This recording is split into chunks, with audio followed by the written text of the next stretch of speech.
Hello and welcome back to StoryTime with Eric Zimmer. The next story in the Madeline Treasury is Madeline and the Gypsies. No time to waste, so you ready? Alright, let's begin. Madeline and the Gypsies by Ludwig Bemelmans. In an old house in Paris that was covered with vines lived 12 little girls in 2 straight lines. In 2 straight lines they broke their bread, and brushed their teeth, and went to bed. They left the house at 9:30. The smallest one was Madeline. In another old house that stood next door lived the son of the Spanish ambassador. He was all alone, his parents were away, he had no one with whom to play. He asked, "Please come, I invite you all to the wonderful Gypsy Carnival." And so, dear reader, here we go. Up and down and up. They hoped the wheel would never stop. Round and round the children cried, "Dear Miss Clavel, just one more ride." Very colorful carnival. A sudden gust of wind, a bolt of lightning. Even the rooster found it frightening. The big wheel stops, the passengers land. How fortunate there is a taxi stand. Hurry, children, off with these things. You'll eat in bed. Mrs. Murphy brings the soup of the evening. It is 9:30. Good heavens! Where is Madeline? Her reaction is hilarious. Poor Miss Clavel. How would she feel if she knew that on top of the Ferris wheel, in weather that turned from bad to rotten, Pepito and Madeline had been forgotten? Pepito said, "Don't be afraid. I will climb down and get some aid." It was downpouring more and more as he knocked on the gypsy's caravan door. The gypsy mama with her umbrella went and got some help in the circus tent. With the aid of a strong man and the clown, Madeline was safely taken down. The gypsy mama tucked them in and gave them potent medicine. The big wheel was folded, and the tent. They packed their wagons, and away they went. The gypsies did not like to stay. They only come and go away. A bright new day. The sky is blue. The storm is gone. The world is new. This is the castle of Fontainebleau. All this, dear children, belongs to you. How wonderful to float in a pool while other children go to school. Never have to brush your teeth. That's not a good thing, children. And never to go to sleep.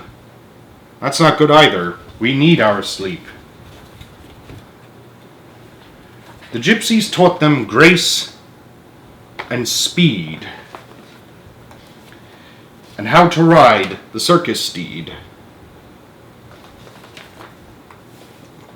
Then Madeline said, "It's about time we sent Miss Clavel a line."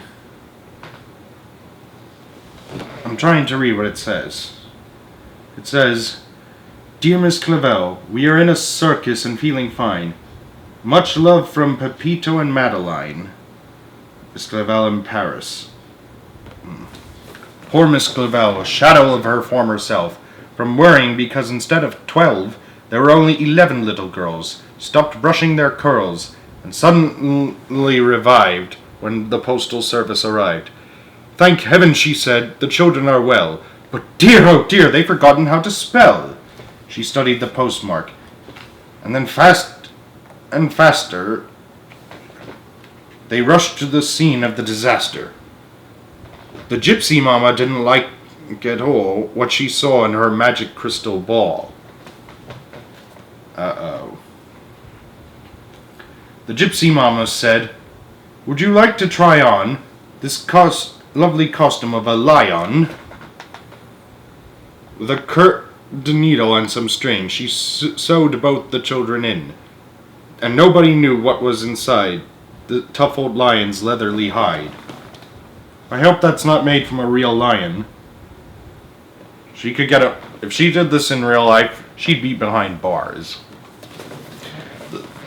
This was a fascinating game. Compared to this, all else was tame. A circus lion earns his bread by scaring people half to death. And after doing that, he's fed. And after that, he's put to bed. A lovely dawn and all was well. The lion roared through wood and dell. He smelled sweet flowers. He came to a farm. He frightened the barnyard, intending no harm. Looks like a woodcutter's cottage. They saw a man and said, "Please help us to get out of this old pelt." The man was a hunter. He took his gun. He got to his feet and started to run.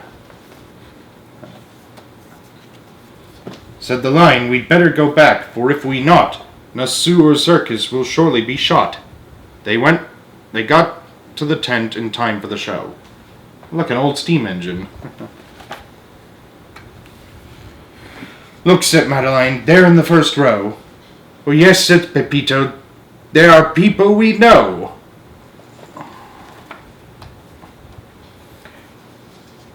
"Dear Miss Clavel, at last we found you. Please let us put our arms around you." The gypsy mama sobbed her grief into her only handkerchief. Serves her right.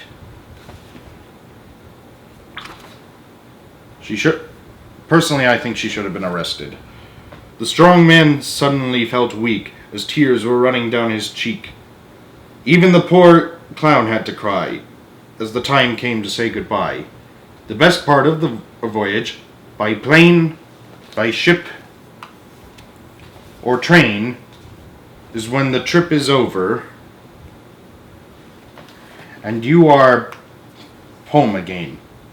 Here is a freshly laundered shirty. It's better to be clean than dirty.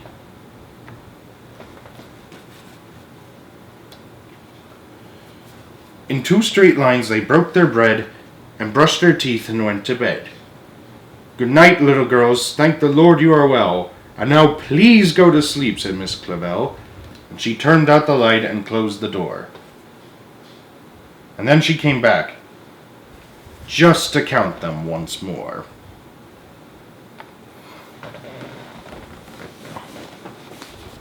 Oh, and here's some of the scenery shown in the book. Notre Dame, the Chateau de Fontainebleau, the pool at Marly-le-Roi, Chartres with the cathedral, the Mont Saint-Michel, Carcassonne, a Normandy farm, the Sea Coast at Deauville, and Gare Saint-Lazare in Paris. See you next time. The end.